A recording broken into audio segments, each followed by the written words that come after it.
जिनवू, जो पहले एक ई रैंक हंटर था, लेकिन डबल डंजन से बच के आने के बाद उसकी पावर रीअवेकन होती है और जिनवू बनता है एक एस रैंक हंटर जिसकी ताकत मापा नहीं जा सकता। जिनवू एक ऐसा हंटर है जो लेवल अप भी कर सकता है, मतलब वो लिमिटलेस बन चुका है। लेकिन आज के वीडियो में हम सिर्फ जिनवू की बात नहीं करेंगे, बल्कि एनिमे में दिखाए गए सारे एस रैंक हंटर्स के बारे में बात करेंगे। तो नहीं पता वीडियो लंबा होगा या छोटा, लेकिन एक बात पक्की है, मजा भरपूर आने वाला है बॉस।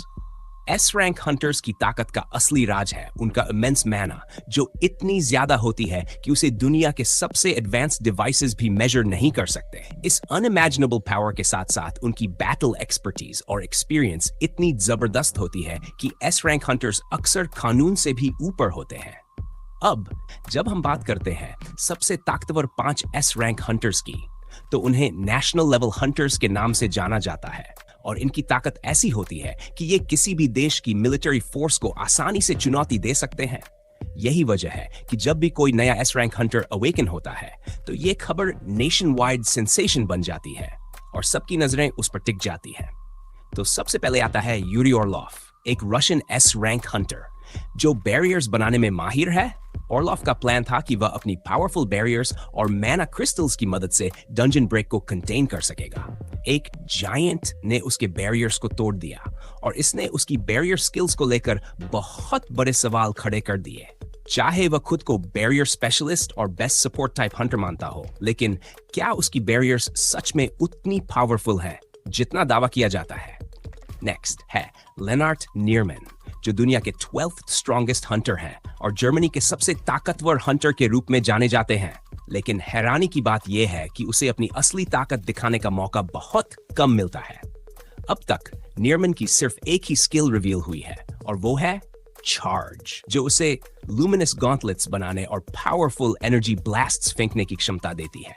इस स्किल का इस्तेमाल उसने थॉमस एंड्रे को बचाने के लिए किया था जब वो राकान और बाकी मोनार्क से लड़ रहे थे कोरिया में। नीरमैन की परसेप्शन भी कमाल की है क्योंकि उसने जिनवू के हिडन शैडो सोल्जर्स को भी आसानी से डिटेक्ट कर लिया था। अगला आता है वांग डोंगसू, जो पहले कोरिया के एक एस रैंक हंटर थे, लेकिन फिर उन्होंने अमेरिका जाकर स्कैवेंजर गिल्ड ज्वाइन किया। कोरिया छोड़ने के बाद डोंगसू की पावर्स को नॉर्मा सेलनर ने अपग्रेड किया। उसकी फिजिकल स्ट्रेंथ और ड्यूरेबिलिटी में जबरदस्त बढ़ोतरी हुई। उसकी फाइट संगवान के साथ इतनी भयंकर थी कि पूरी सराउंडिंग लैंडस्केप और बिल्डिंग्स तबाह हो गए। लेकिन फिर भी डोंगसू को इलवान ने पूरी तरह से हरा दिया और शुरुआत में भले ही उसने जिनवू के कुछ अटैक्स को सह लिया था, लेकिन आखिरकार वो उस फाइट में मारे गए, जिससे उसकी असली ताकत को लेकर बहुत सवाल खड़े हो गए। नेक्स्ट गोतो ryuji, जो जापान के सबसे ताकतवर एस रैंक हंटर्स में से एक है और एशिया के दूसरे सबसे बड़े गिल्ड ब्लेड गिल्ड के गिल्ड मास्टर भी हैं। और जेजू रेड के दौरान एंट किंग ने उसे स्ट्रॉन्गेस्ट हंटर के तौर पर भी पहचाना था। जब तक जिनवू का अराइवल नहीं हुआ, गोतो की पूरी एबिलिटीज के बारे में ज्यादा नहीं पता क्योंकि वह एंट किंग के साथ थोड़ी देर तक टिक सका था। फिर भी गोतो को एक फियर्स कम्बैटेंट के तौर पर दिखाया गया है, जैसा कि हम उसकी ब्रीफ स्पारिंग सेशन में देख सकते हैं जब वह जिनवू से भिड़ता है। अगला हंटर है आत्सुशी कुमामोटो, एक जापानीज एस रैंक हंटर जो 4th जेजू आइलैंड रेड के दौरान सोलो लेवलिंग में इंट्रोड्यूस्ड हुए थे। हालांकि इस रेड के दौरान उस पर ज्यादा ध्यान नहीं दिया गया। आत्सुशी ने बैक्यूनहो और चाहे-इन के साथ स्पीड में मुकाबला किया और तो और वो है-इन को इतनी तेजी से पीछे छोड़ने वाला था कि जिनवू को खुद इंटरवीन करना पड़ा, वरना है-इन पर हमला हो जाता। लेकिन आत्सुशी की सबसे बड़ी खासियत यह है कि जब वो घायल होता है तो वो बर्जर्कर स्टेट में चला जाता है। हालांकि आत्सुशी जेजू रेड में जिंदा बचने वाले कुछ गिने चुने हंटर्स में से एक था, लेकिन इसके बाद कहानी में उसे लेकर ज्यादा कुछ नहीं दिखाया गया। नेक्स्ट है आइस हंटर के विल्ड्स, जो ब्लेड गिल्ड से एक और जापानीज हंटर है और 4th जेजू रेड का हिस्सा बने थे। हालांकि उसकी कॉम्बैट एबिलिटीज का ज्यादा खुलासा नहीं हुआ, लेकिन के को खासतौर पर अपनी एजिलिटी और आइस मैजिक में महारत हासिल है। रेड के दौरान के ने इतनी तेजी से एक बड़ी वॉल ऑफ आइस बना दी थी, जो उसकी एस रैंक स्टेटस और इमेंस मैना को साबित करता है। चाहे इनकी तरह के को भी एक बहुत ही सेंसिटिव सेंस ऑफ स्मेल मिली है, इतनी इंटेंस कि वह हमेशा एक मास्क पहनता है ताकि माना की गंध को ब्लॉक कर सके।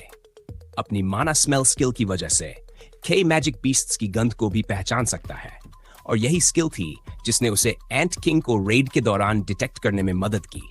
लेकिन अफसोस की बात यह है कि वह रेड के दौरान मारा गया और इसके बाद उसकी पावर्स को कभी रिवील नहीं किया गया।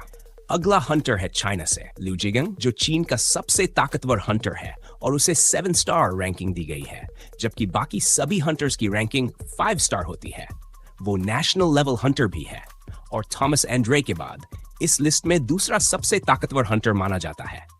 हालांकि सोलो लेवलिंग में लिu जिगंग की पूरी ताकत नहीं दिखाई गई, फिर भी जो छोटे छोटे ग्लिम्पसेस हमें मिले हैं उनसे उसकी असली शक्तियों का बहुत कुछ पता चलता है।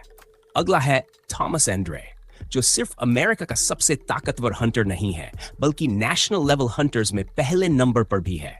एक रूलर्स वेसल होने के नाते थॉमस के पास भी टेलीकिनेटिक पावर्स होती है, जिन्हें रूलर्स अथॉरिटी कहा जाता है। वह इतनी ताकत से चीजों को अपनी ओर खींच सकता है कि जिनवू इसे ब्लैक होल जैसा महसूस करता है। इस एबिलिटी को कैप्चर नाम दिया गया है और थॉमस एंड्रे ने इस स्किल का इस्तेमाल करते हुए खमीश को आकाश से भी खींच लिया था। थॉमस सिर्फ रूलर्स का वेसल नहीं है, बल्कि वह स्पिरिचुअल बॉडी मैनिफेस्टेशन का इस्तेमाल करके रूलर के शरीर में भी बदल सकता है। इस प्रोसेस में वह खुद को गोल्डन आर्मर से कवर कर लेता है, जिससे उसकी अटैक्स और डिफेंसेस और भी ताकतवर हो जाती हैं। उसकी पंचेस इतनी ताकतवर होती हैं कि वह जमीन पर अपना फिस्ट मारते हुए डेडली शॉक वेव्स बना सकता है। ये सभी एबिलिटीज ही थीं जिन्होंने थॉमस को सोलो लेवलिंग के फाइनल बैटल में एक मोनार्क को हराने में मदद की। अगला है क्रिस्टोफर रीड, जो एक और नेशनल लेवल हंटर है और उसे यह टाइटल खमीश को हराने के बाद मिला। क्रिस्टोफर की मोनार्क्स के खिलाफ लड़ाई या उसकी शक्तियों के बारे में ज्यादा कुछ नहीं दिखाया गया है, लेकिन उसने स्पिरिचुअल बॉडी मैनिफेस्टेशन का इस्तेमाल किया, जो मोनार्क्स के लिए एक सरप्राइज था। हालांकि वह हार गया, फिर भी क्रिस्टोफर ने 3 मोनार्क्स का सामना एक साथ किया। लड़ाई के उस छोटे से ग्लिम्प्स से यह लगता है कि क्रिस्टोफर फायर टाइप मैजिक के इस्तेमाल में माहिर था, जैसे कि चोई जोंग इन, लेकिन कहीं न कहीं बहुत ज्यादा एडवांस्ड लेवल पर। उसकी फाइनल बैटल के दौरान उठे आग के शोले काफी खतरनाक थे और देखने वाले तुरंत पहचान गए कि यह कोई ऑर्डिनरी आग नहीं थी। इन सभी शक्तियों के अलावा क्रिस्टोफर के पास भी रूलर्स अथॉरिटी है, क्योंकि वह भी रूलर्स वेसल्स में से एक है। अगला है मिन ब्यूंग गु, जो साउथ कोरिया के कुछ चुनिंदा एस रैंक हंटर्स में से एक है और 3rd जेजू आइलैंड रेड के बाद उसने रिटायरमेंट ले लिया। हालांकि वह एक हीलर है, मिन ब्यूंग गु एक एक्सपीरियंस फाइटर भी है जिसकी combat abilities A rank Hunter के बराबर है, लेकिन उसकी असली ताकत हीलिंग में है। शैडो होते हुए भी चाहे इनको मौत के कगार से वापस लाया। अगले नंबर पर है लिम तेग्यू। साउथ कोरिया का सबसे बेहतरीन रेंजर टाइप हंटर माना जाता है लिम तेग्यू को, और भाई साहब ये कोई मामूली तीरंदाज नहीं है, ये है एक गिल्ड मास्टर, अपनी खुद की फील्ड गिल्ड का। लिम तेग्यू की सबसे बड़ी ताकत है मैजिक एरोज बनाना। वो एक साथ कई मैजिक एरोज क्रिएट कर सकता है। इन एरोज की ताकत का अंदाजा इसी बात से लगाया जा सकता है कि जेजू आइलैंड की रेड में लिम ने अपने एरोज से सीधा एंट क्वीन तक को छेद दिया था। लेकिन जैसा हर फाइटर की कोई ना कोई कमजोरी होती है, वैसे ही लिम की भी एक कमी है, क्लोज कॉम्बैट। जब लड़ाई नजदीक आ जाती है तो लिम को थोड़ी दिक्कत हो सकती है, क्योंकि उसकी असली ताकत है दूर से वार करना। नेक्स्ट हंटर मा डोंगवुक। डोंगवुक साउथ कोरिया के कुछ रेयर एस रैंक हंटर्स में से एक है, जिनका इंट्रोडक्शन हुआ था 4थे जेजू रेड से पहले। उसका फिजिकल स्ट्रेंथ कहीं ना कहीं साउथ कोरिया के सबसे ताकतवर एस रैंक हंटर्स जैसे बेक्यूनहो के मुकाबले कुछ फीका पड़ जाता है। डोंगवुक के पास एक डिसेंट कॉम्बैट एक्सपीरियंस जरूर है, पर यहाँ पर डोंगवुक की एक खास एबिलिटी है, वो अपने शरीर को लगभग 2 गुना बड़ा कर सकता है और इस पावर का इस्तेमाल करते हुए वो जेजू रेड में एंट्स का सामना करने में कामयाब रहा, यहाँ तक कि अपना एक हाथ गंवाने के बावजूद भी। अगला आ जाता है चोई जोंग इन, जिसे लोग कहते हैं द अल्टीमेट हंटर। चोई जोंग इन है हंटर्स गिल्ड का गिल्ड मास्टर और उसका ये धमाकेदार टाइटल उसे मिला है उसकी फायर मैजिक से। वैसे तो सोलो लेवलिंग में फायर मैजिक बहुत कॉमन है, लेकिन चोई जोंग इन का जादू कुछ अलग ही लेवल का है। माना जाता है कि वो एक ही स्पेल से पूरा का पूरा बिल्डिंग को जलाकर राख बना सकता है।